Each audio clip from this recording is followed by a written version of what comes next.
안녕하세요. 저는 올해 63, 이름은 한지영입니다.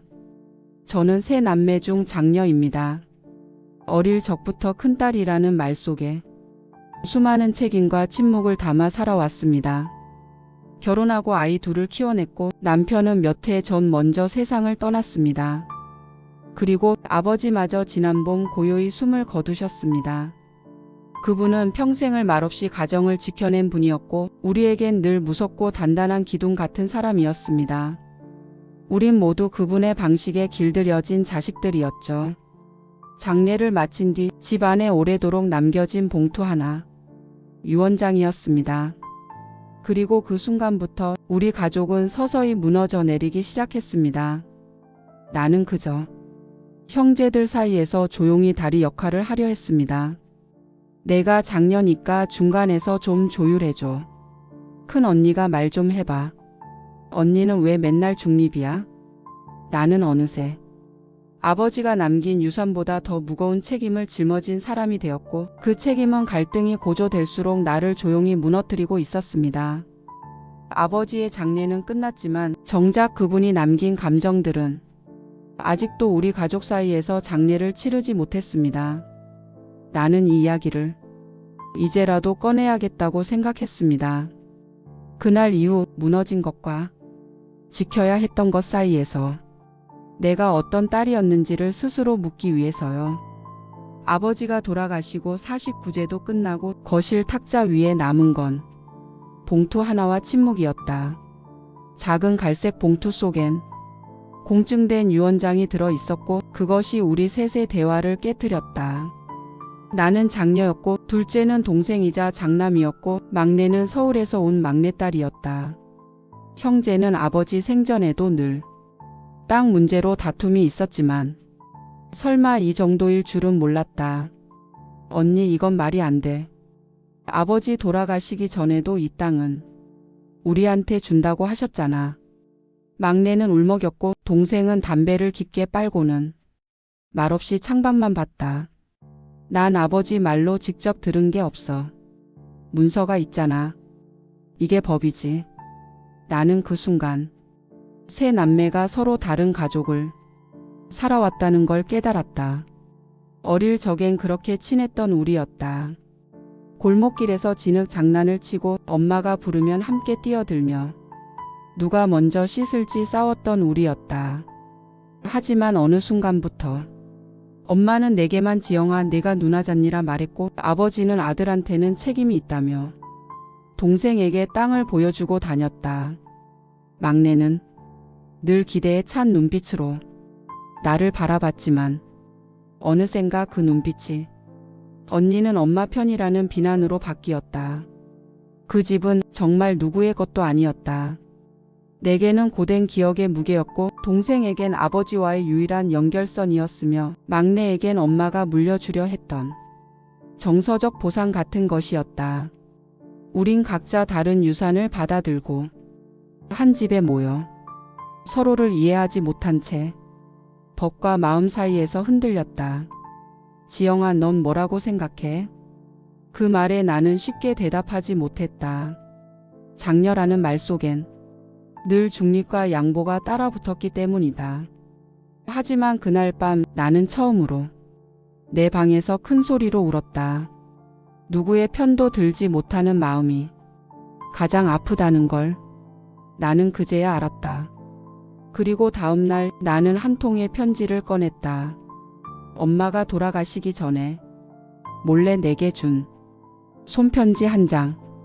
그 속에는 너는 그 집이 아니라 그 집을 버티게 한 사람이었다. 라는 문장이 적혀 있었다. 나는 그 문장을 가슴에 품고 식탁에 앉았다. 이 집은 우리 셋 다한테 의미가 있는 집이야. 하지만 이 집이 우리를 망가뜨려선 안 돼. 형제는 말이 없었고 나는 더는 중재자가 아닌 그저 말하는 사람이 되고자 했다. 이야기는 이제 시작이었다. 그 집, 그 유산, 그 침묵을 뚫고 나가기까지는 아직도 많은 말들이 남아 있었다. 엄마의 손편지를 다시 펼쳤을 때 나는 마치 어린아이가 된 것처럼 숨을 죽이며 글자를 따라 읽었다. 지영아, 너는 늘 조용한 아이였지. 말없이 양보하고 동생들 울음까지 내가 달래주고. 나는 글자 하나하나를 천천히 눈으로 후었고 한 문장에 도착했을 때 숨이 막혔다. 너는 그 집이 아니라 그 집을 버티게 한 사람이었다. 나는 그동안 이 집이 내 몫인지 아닌지를 따지고 있었는데 엄마는 나를 버틴 사람이라 불렀다. 그 말이 마음을 흔들었다. 그 말 하나가 지금까지 내가 쌓아온 모든 억울함과 무게를 꿰뚫고 들어왔다. 다음 날 동생에게 전화를 걸었다. 우리 잠깐 만날래? 목소리는 평온했지만 가슴은 쿵쾅거렸다. 우린 근처 카페에서 마주 앉았다. 동생은 처음엔 말이 없었고 내가 먼저 말을 꺼냈다. 아버지 유언장 얘긴 나도 놀랐어. 그런데 그보다 더 놀란 건 우리 셋이 서로를 이렇게 오해하고 있었다는 거야. 그는 나를 쳐다보았다. 처음으로 피하지 않는 눈이었다. 형이니까 당연히 아버지 땅은 내 것처럼 느껴졌어. 근데 너랑 막내가 그렇게 서운한 줄은 몰랐다. 그 말에 나는 겨우 눈을 감고 작게 고개를 끄덕였다. 나는 중간에서 무너지고 있었고 그는 가장이라며 무게에 눌려 있었고 막내는 늘 양쪽에 치여 자신의 마음을 말할 기회를 잃고 있었다. 우리는 셋 다 다른 방식으로 이 집에 갇혀 있었던 것이다. 그날 밤 나는 다시 봉투를 꺼내 엄마 편지 옆에 아버지 유언장을 함께 놓았다.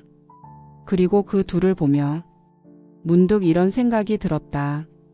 엄마는 나를 버틴 사람이라 했고 아버지는 나를 언급조차 하지 않았다. 두 사람 모두 그들만의 방식으로 자식을 사랑했겠지만 그 사랑의 무게는 균등하지 않았다. 그리고 그 불균형은 자식들 간의 감정을 점점 뒤틀리게 만들었을 것이다. 나는 가족이란 사랑만으론 지켜지지 않는다는 걸 조금씩 알아가고 있었다. 사랑 뒤에 숨어있는 무관심, 기대에 덧씌운 책임감, 그리고 침묵 속에서 이어지는 오해들. 그것들을 이젠 내가 꺼내야 할 시간이었다. 형제니까 이해해야지. 라는 말이 얼마나 가혹한지 나는 이제야 말할 수 있었다. 우리는 이해하지 않아도 괜찮은 감정들이 있고 말하지 않으면 평생 굳어지는 침묵들이 있다는 걸 이제야 배우고 있었다. 다음 주 셋이 다시 만나기로 했다. 나는 그 자리에 엄마의 편지를 가져가기로 했다. 그 문장을, 그 마음을 우리 셋이 함께 읽을 수 있다면 무너진 사이에 조금은 틈이 생기지 않을까 싶었다. 셋이 다시 마주 앉은 건 그날 오후 5시 엄마의 낡은 찻잔이 여전히 남아있는 작은 마루방이었다. 동생은 입을 꾹 다문 채 고개를 들지 않았고 막내는 애써 웃는 얼굴로 따뜻한 차를 우리며 말했다. 언니, 아까 말한 편지 좀 읽어줄래? 그 말에 나는 조용히 종이 한 장을 꺼냈다. 엄마의 글씨는 여전히 또렷했다. 무릎 위에 종이를 얹고 나는 천천히 그 글을 소리내어 읽었다. 지영아, 너는 이 집의 기둥도 땅도 물려줄 것이 없어 미안하단 생각을 했지만 나는 내가 오래도록 이 가족을 지켜준 것만으로 이미 가장 큰 유산을 받은 거라고 믿는다. 그러니 너는 더 이상 중간에 끼지 말고 너만의 삶을 살아라. 내가 읽는 동안 막내는 어느새 눈물을 흘리고 있었고 동생도 고개를 숙인 채 두 손을 무릎 위에 모으고 있었다. 나는 그 순간 엄마가 살아 있었다면 이 자리에 꼭 있었을 거란 생각이 들었다. 우리 서로 오해 많이 했던 것 같아. 막내가 말을 꺼냈고 나는 조용히 고개를 끄덕였다. 나는 언니가 항상 엄마 아빠 편인 줄만 알았거든. 그래서 혼자 힘들면서도 우린 모른 척한 것 같아. 나는 웃었다. 한참 만에 나도 모르게 작은 웃음이 나왔다. 나도 너희가 서로를 너무 몰라서 더 서운한 줄도 몰랐지. 그날 밤 우린 세 사람 모두 각자 다른 마음으로 엄마의 편지를 나눠 읽었다. 유언장은 변하지 않았지만 그날 이후 우리의 말투와 눈빛 그리고 목소리는 조금씩 달라지기 시작했다. 다음 주부터는 집을 어떻게 할지 변호사를 함께 만나기로 했다. 막내는 이렇게 말했다. 집이야 어떻게든 정리하면 되지. 우리가 깨지는 게 더 싫어. 그리고 그 말은 어쩌면 우리 모두가 가장 듣고 싶었던 말이었을지도 모른다. 나는 그 밤 오래된 찻잔을 씻으며 혼잣말을 했다. 이 집은 우리가 다시 시작하는 자리였구나. 유언장을 읽은 지 며칠 후 나는 혼자 아버지의 방을 찾았다. 문을 열었을 때 그 방엔 아직도 아버지의 체온 같은 묵직한 공기가 남아 있었다. 탁자 위엔 오래된 만년필, 벽에는 시계가 멈춰 있었고 서랍에는 꼼꼼히 정리된 명세서와 땅문서 복사본들이 차곡히 놓여 있었다. 나는 그날 그 방에서 처음으로 아버지를 아버지가 아닌 한 사람으로 바라보게 되었다. 그는 누구보다 철저하게 가족을 책임지려 했고 무언가를 남기지 않으면 자신이 실패한 것처럼 느꼈던 사람이다. 하지만 그가 남긴 것들은 서류보다도 더 무겁고 복잡한 감정들이었다. 책상 서랍 안쪽 손때 묻은 서류 봉투가 하나 나왔다. 그 안엔 오래된 사진 한 장과 짧은 쪽지가 들어 있었다. 사진은 내가 어릴 적 아버지 어깨 위에 올라탄 모습이었고 쪽지엔 이런 글이 적혀 있었다. 지영이는 나를 가장 많이 닮았다. 하지만 그래서 더 무심해졌는지도 모른다. 나는 그 문장을 가만히 입술로 따라 읽었다. 그리고 처음으로 그를 이해하고 싶다는 생각이 들었다. 그는 딸을 무심하게 대하면서도 매일 내 흔적을 정리하고 있었고 말은 없었지만 손끝으로 남긴 흔적은 오히려 어떤 말보다 더 컸다. 집으로 돌아오는 길 나는 마음속으로 아버지에게 말을 걸었다. 아버지, 이제야 알 것 같아요. 왜 늘 말없이 앉아만 계셨는지. 그리고 그 말 끝에 처음으로 마음이 조금 가벼워졌다. 다음 주 우리는 집을 정리하는 첫날을 맞는다. 동생은 여전히 조심스럽고 막내는 눈치를 보지만 이제는 조금씩 서로를 이해하려 한다. 아버지의 방, 그곳을 마지막으로 정리하며 나는 이 말을 꺼낼 생각이다. 이 집은 우리 모두에게 고마우면서도 이제는 놓아줄 집이야. 우리가 각자의 마음을 정리하는 데는 서류보다 더 많은 시간이 필요했지만 그 시간 속에서 우린 가족이 아니라 한 사람 한 사람으로 서로를 다시 보고 있었다. 집을 정리하는 첫날 형제 셋은 다시 마루에 모였다. 이번엔 말이 적었다. 어색한 침묵 대신 각자 서랍을 열고 상자를 나르며 조심스럽게 오래된 물건들을 만졌다. 나는 유리장 안에서 어릴 적 가족사진 앨범을 꺼냈다. 먼지 낀 사진 속 아버지는 웃고 있었고 엄마는 꽃무늬 치마를 입은 채 내 손을 꼭 쥐고 있었다. 그 옆엔 어설픈 포즈의 동생 그리고 아직 아기였던 막내가 있었다. 언니 이거 기억나? 막내가 조심스레 사진 하나를 내밀었다. 놀이터에서 셋이 나무에 올라가 있던 사진. 나는 그 장면이 왜 그리 슬프게 느껴졌는지 알 수 없었다. 그때는 말이야. 우리가 서로를 이렇게까지 미워하게 될 줄 몰랐어. 막내의 말에 나는 아무 말도 할 수 없었다. 형은 사실 아버지 돌아가시고 나서 너무 겁났어. 동생이 사진을 내려놓으며 말했다. 겁났다고? 응. 우린 그렇게 교육받았잖아. 아버지 말이 곧 법이고 유산도 장남이 책임지는 거라고. 그건 옛날 얘기야. 지금은 다르잖아. 그러니까 그게 더 겁났던 거야.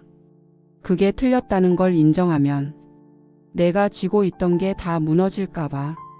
나는 그 순간 동생도 나처럼 무너지고 있었음을 알았다. 막내는 눈을 감고 말했다. 난 그냥 한 번만이라도 내 마음도 안다는 말이 언니나 오빠한테서 듣고 싶었어. 그 말에 내 가슴이 먹먹해졌다.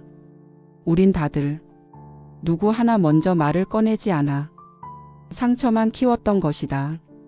그저 미안해. 그 한마디면 풀 수 있었던 오해였는데 나는 찻잔을 들고 작게 말했다. 나도 미안했어. 가장 오래 곁에 있었으면서 너희가 얼마나 외로웠는지 몰랐어. 말을 끝내기도 전에 막내는 고개를 떨구었고 동생은 가만히 내 등을 두드렸다. 우린 가족이지만 사랑한다는 말보다 미안하다는 말을 더 많이 삼켜온 사람들이었다. 그날 이후 우리는 그 말을 조금씩 꺼내기 시작했다. 가족의 재정리는 서류가 아니라 이런 대화부터 시작돼야 했다는 걸 이제야 알았다. 우리는 서류를 펼쳐놓고 조금씩 집 정리를 시작했다.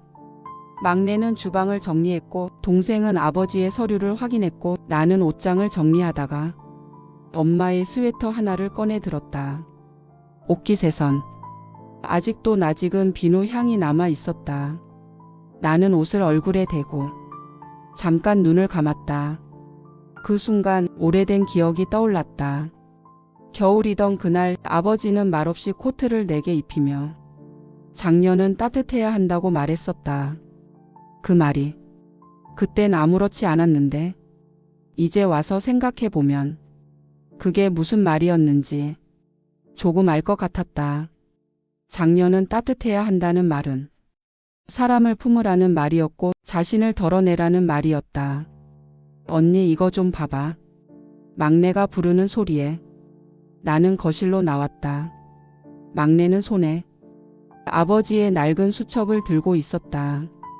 그 안엔 날짜와 금액이 빼곡히 적혀 있었고 그중 몇 장엔 지영 학원비, 막내 치료비, 동생 대학 등록금 같은 메모들이 있었다. 아버지 다 적으셨었구나. 막내가 말끝을 흐렸다. 나는 수첩을 받아들고 한 장 한 장을 넘겼다. 그 수첩은 그분의 말 없는 사랑이 담긴 기록이었다. 동생도 다가왔다. 어릴 때 몰랐는데 우리 아버지 참 치밀한 분이었지. 나는 고개를 끄덕였다. 말이 없으니까 감정도 없는 줄 알았는데 사실은 너무 많은 걸 담고 계셨던 거야.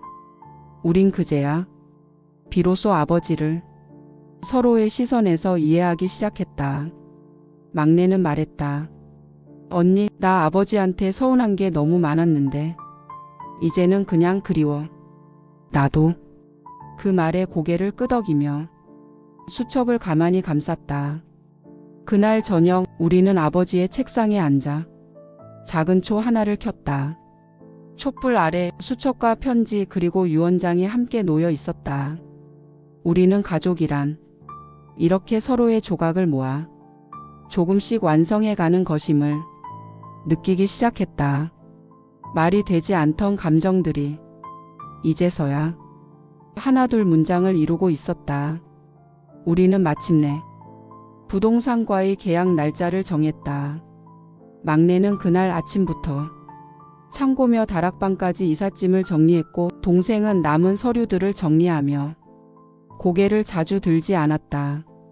나는 마지막으로 엄마의 작은 정원을 둘러보았다.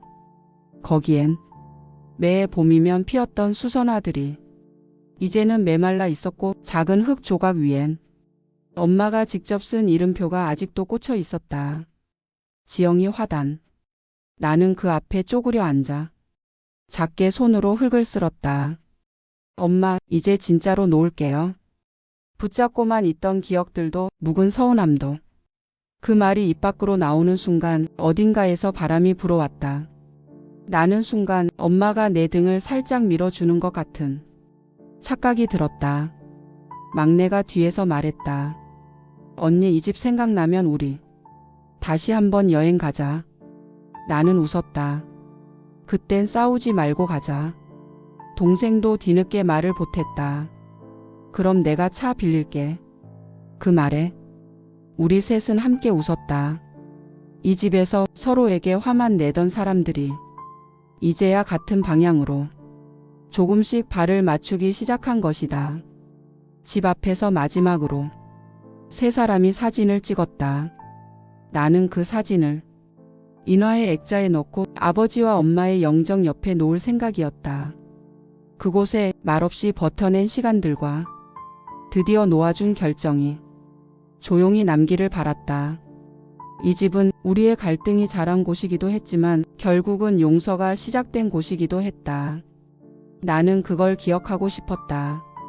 다음 날 이삿짐 차가 도착했다. 빈집이 되어가는 거실에 막내는 슬며시 눈을 떴고 동생은 조용히 마당을 한 번 더 돌아봤다. 나는 마지막으로 방 문을 닫으며 말했다. 잘 있어. 그리고 고마워. 우리는 마침내 그 집을 놓았다. 하지만 서로의 마음은 그 집보다 조금 더 단단해진 것 같았다. 집을 정리한 이후 한동안은 각자의 삶으로 돌아가 있었다.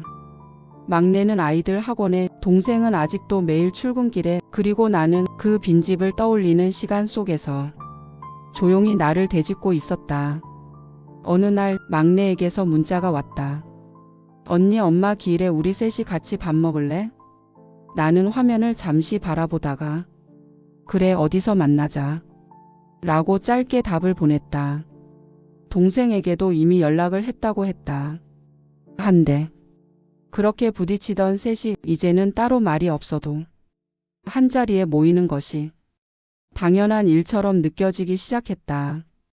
기일 당일 우리는 동네의 오래된 식당에 모였다. 자리엔 엄마가 좋아하던 반찬들이 소박하게 놓여 있었다. 막내가 말했다. 언니, 이 집 기억나? 엄마 생일 때 여기서 같이 밥 먹었잖아. 나는 고개를 끄덕였다. 그날 엄마 김치찌개 2그릇이나 드셨지. 동생은 조용히 수저를 들었다. 그 순간 우리는 말보다 많은 것을 공유하고 있었다. 막내가 갑자기 울먹이며 말했다. 나 그날 언니한테 너무 심하게 말했던 것 같아.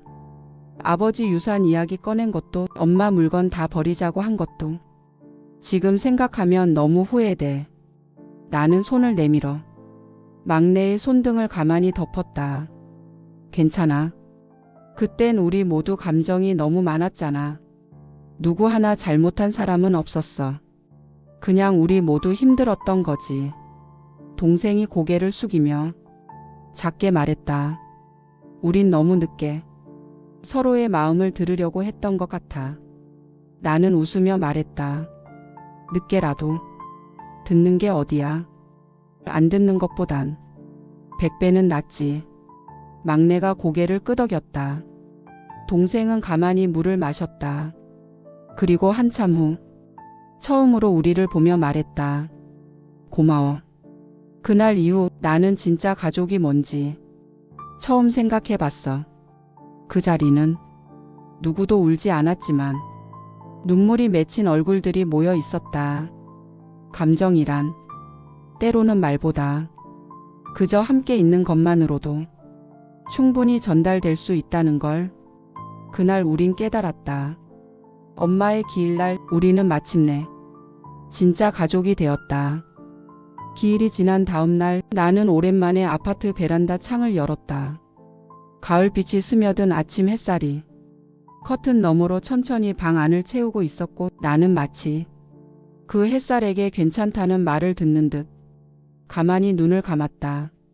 휴대폰 알람을 꺼두었던 그 며칠 동안 누군가의 전화나 문자도 없었고 나 또한 아무에게도 먼저 연락하지 않았다. 조용한 시간이 필요했기 때문일까? 아니면 너무 오랫동안 누군가의 요구에만 응답하며 살아서였을까? 이틀 전 기일을 마치고 돌아가는 길에 동생이 내게 말했다. 언니, 이제 우리 서로 연락 자주 하자. 나는 웃으며 말했다. 그래. 이제 그런 말 우리 나이에도 어색하지 않다. 막내는 뒷좌석에서 고개를 끄덕이며 이제 나도 언니들 생각 자주 날 것 같아 라고 했다. 나는 그 말을 조금은 늦은 고백처럼 들었다. 하지만 늦은 말은 때로는 더 깊이 남는다. 그건 정말 꼭 해야 할 순간이 되었기 때문에 입 밖으로 나온 말이니까. 집에 돌아온 후 나는 아버지 수첩에서 복사해둔 몇 장을 액자에 넣었다. 막내 초등학교 입학식, 동생 결혼식 경비, 장녀 대학 등록금 완납. 그 기록들은 돈보다 더 진한 정이었고 말보다 더 많은 마음이 담긴 문장이었다. 나는 그 액자를 책상 옆에 두고 앉아 오랜만에 일기장을 꺼냈다. 오늘은 아버지를 이해했다. 어쩌면 처음으로. 그리고 가족이라는 단어에 작은 희망을 걸어본다. 요란하지 않고 소리도 크지 않은 변화지만 나는 알았다. 우리는 조금씩, 정말 조금씩 다시 가족이 되어가고 있었다. 그 변화는 유산 분배도 아니고 법적 서류도 아니고 그저 서로에게 건넨 작은 말 한마디에서 시작된 것이었다. 나는 커튼을 다시 젖히고 창문을 닫았다. 그리고 속으로 말했다. 이제 진짜 내 삶을 살아볼게요. 엄마, 아버지, 고맙습니다. 겨울이 오기 전 나는 동생과 막내를 집으로 초대했다. 예전 같았으면 누가 먼저 말 꺼낼까 눈치만 봤을 자매들인데 이번엔 막내가 먼저 말했다. 언니 집 오랜만이다. 예전보다 따뜻해진 것 같아. 나는 웃으며 대답했다. 우리 사이가 따뜻해져서 그런가 봐. 작은 식탁 위에 세 사람이 둘러앉아 따뜻한 국을 나눠 먹었다. 엄마가 늘 하시던 멸치 다시 육수에 두부 한 모, 애호박 반 개, 그리고 계란을 살짝 풀었다.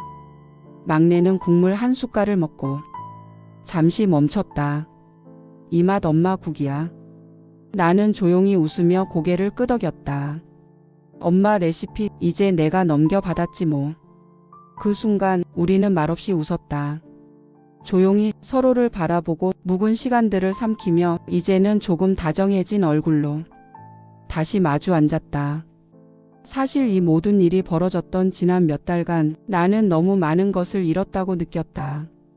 부모님을 잃고 한 집을 정리했고 말을 잃고 마음을 다쳤고 하지만 되돌아보니 그 틈 사이로 우리는 무엇인가를 새로 만들고 있었다.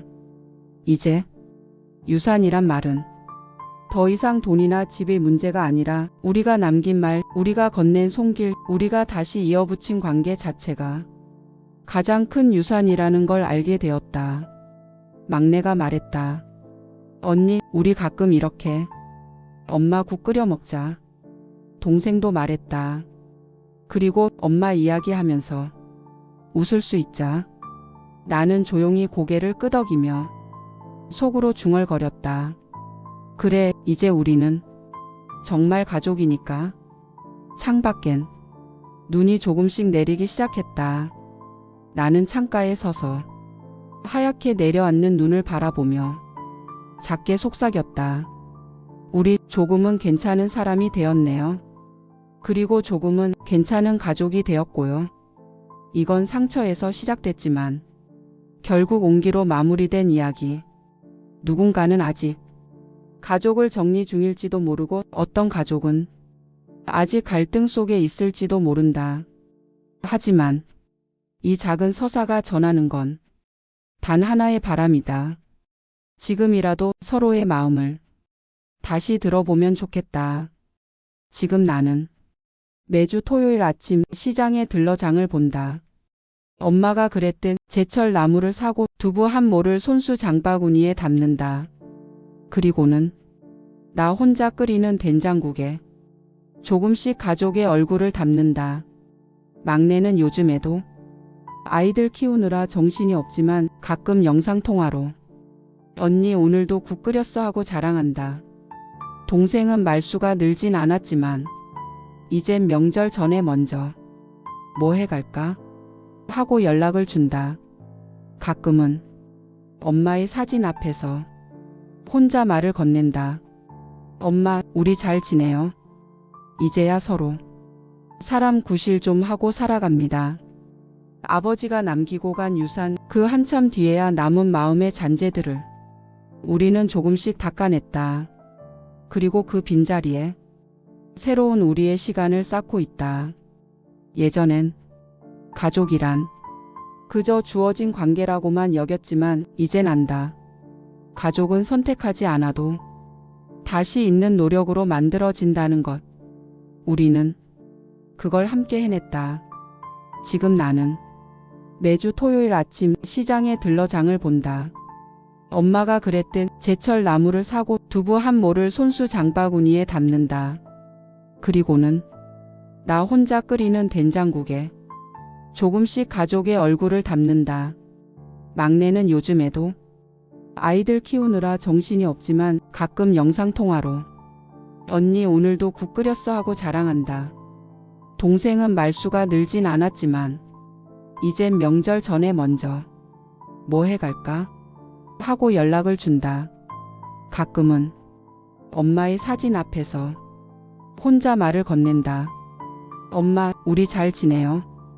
이제야 서로 사람 구실 좀 하고 살아갑니다.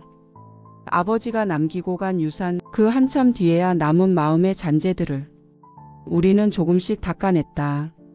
그리고 그 빈자리에 새로운 우리의 시간을 쌓고 있다. 예전엔 가족이란 그저 주어진 관계라고만 여겼지만 이젠 안다. 가족은 선택하지 않아도 다시 있는 노력으로 만들어진다는 것. 우리는 그걸 함께 해냈다. 여기까지 조용히 이야기를 들어주신 당신께 진심으로 감사드립니다. 이건 그저 한 가족의 이야기지만 어쩌면 당신의 삶 어딘가에도 닿을 수 있기를 바랐습니다. 지금 혹시 누군가와의 관계가 멀어져 있다면 이 이야기를 계기로 다시 말 걸어보실 수 있기를 바랍니다.